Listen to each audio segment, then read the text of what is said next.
General Faiz का इमरान खान साहब के साथ जो ताल्लुक था, जो ताल्लुक उनका रहा इमरान खान साहब के साथ, वो इमरान खान साहब के वजीर आजम के तौर पे था।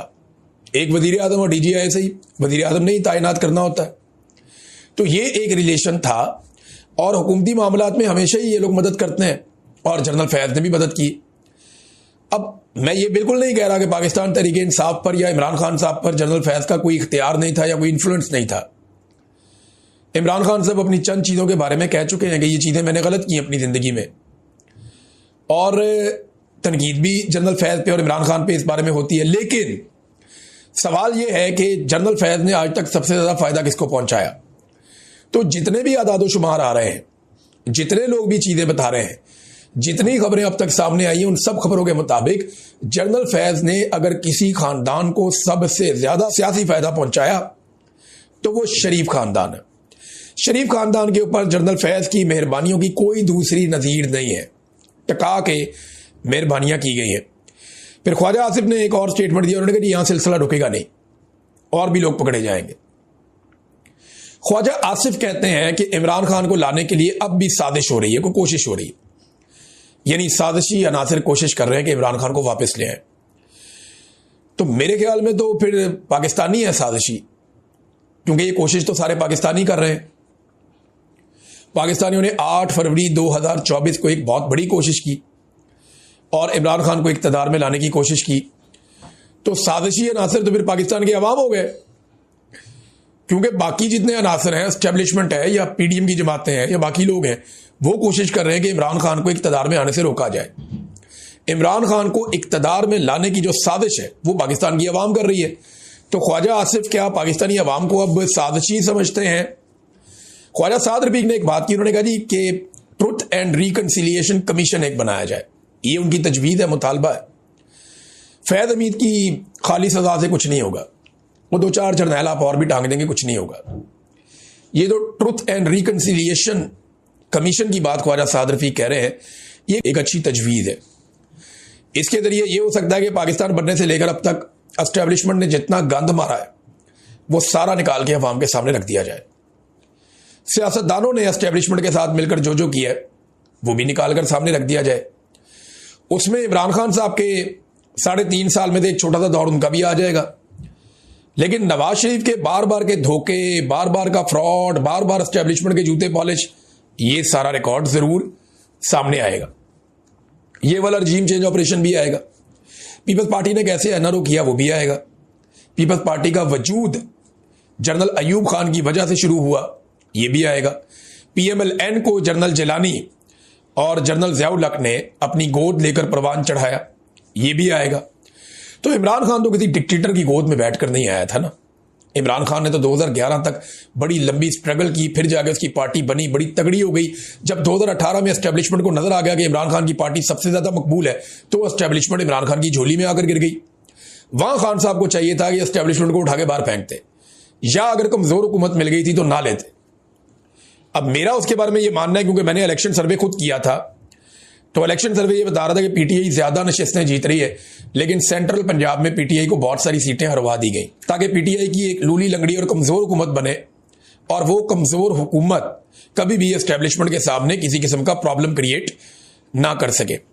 अब ख्वाजा साद रफीक साहब तो बड़ा अच्छा मशवरा दे रहे हैं, लेकिन ख्वाजा आसिफ ये हाइब्रिड निज़ाम के ख्वाहिशमंद है। वो कहते हैं निज़ाम हाइब्रिड होना चाहिए, और वो उसको बड़ा पसंद कर रहे हैं आजकल। हफीजुल्लाह नियाज़ी साहब ने भी एक बात की है इसमें। नियाज़ी साहब ने कहा कि अस्करी क़यादत को अवाम के साथ सुलह करनी होगी और अवाम की नाराज़गी इन्हें महंगी पड़ेगी। ये हर जी शऊर आदमी, हर समझदार आदमी ये कह रहा है कि पाकिस्तान की अस्करी क़यादत, यानी कभी टिकटॉकरों की तरफ देखते हैं बेचारे, कभी दरबारी मुल्ला है, मौलवी हैं, उनकी तरफ देखते हैं, कभी बेचारे फैसल वाडा की तरफ देखते हैं, कभी ओन चौधरी की तरफ देखते हैं, कभी किसी को देखते हैं, किसी को देखते हैं, किसी को देखते हैं, बेचारे इसी चक्कर में लगे हुए हैं। तो पाकिस्तान की जो मुक्तदरा या एस्टेब्लिशमेंट है, अस्करी क़यादत, उसे इधर उधर देखने की बजाय अवाम के साथ सुलह करनी होगी। अवाम की नाराज़गी नहीं तो इन्हें महंगी पड़ेगी, ये हफीजुल्लाह नियाज़ी साहब ने कहा। और यही रास्ता है। देखना, मौलवियों ने जो वहाँ हरकतें की हैं, अब बजाय इसके कि उससे फील्ड मार्शल की इज्जत में इजाफा होता, या एस्टेब्लिशमेंट की इज्जत को 4 चांद लगते। उसमें उल्टा एक और काम हो गया। उल्टा इंपैक्ट उसका ये आ गया कि मौलवियों की जो है वो ऐसी तैसी फेर के रख दी अवाम ने। मौलवियों के बीच में जूते पॉलिश करने का जो मुकाबला था, बड़ा सख्त मुकाबला था। समझ ही नहीं आ रही थी कि पहला किसको दें, दूसरा किसको दें, तीसरा किसको दें। टका के उन्होंने तकारीर की, ऐसी जज्बाती उन्होंने जमीन आसमान के कलाबे मिला दिए मौलवियों ने। लेकिन किसी एक मौलवी ने भी, देखिए मैं बड़ी जज्बात में मैंने पिछली मरतबा बात की थी, लेकिन सीरियसली अगर आप देखें तो किसी एक मौलवी ने भी, ये इस्लाम के ठेकेदार है, एक मौलवी ने भी ये नहीं पूछा कि गैर इस्लामी और गैर शरई इस्तिस्ना फील्ड मार्शल ने क्यों हासिल किया और शहबाज शरीफ ने उन्हें क्यों दिया। एक मौलवी ने यह बात नहीं पूछी। पूरा हाल उन्होंने भरा हुआ था दरबारी मुल्लाओं से। दूसरा, पाकिस्तानी फौज एक बल्कि करारदाद है, पाकिस्तान ने उसके ऊपर पॉजिटिव वोट किया है अक़वाम मुत्तहिदा में, डोनाल्ड ट्रंप वाली। उसके मुताबिक पाकिस्तानी फौज भी जाएगी गाजा में मुबैना तौर पे, और जाकर वो हमास को गैर मुसल्ला करेगी और इसराइली सरहदों की हिफाजत करेगी। इस पे भी कोई मौलवी, अब मैं इसलिए कह रहा हूं कि पाकिस्तान की गवर्नमेंट जो मर्जी करे, इसराइल की हिफाजत करनी है तो जाकर करे, खुलकर करे। प्रॉब्लम क्या है भाई? फौज का फैसला जाकर करना चाहती है करे, पब्लिक जाने फौज जाने।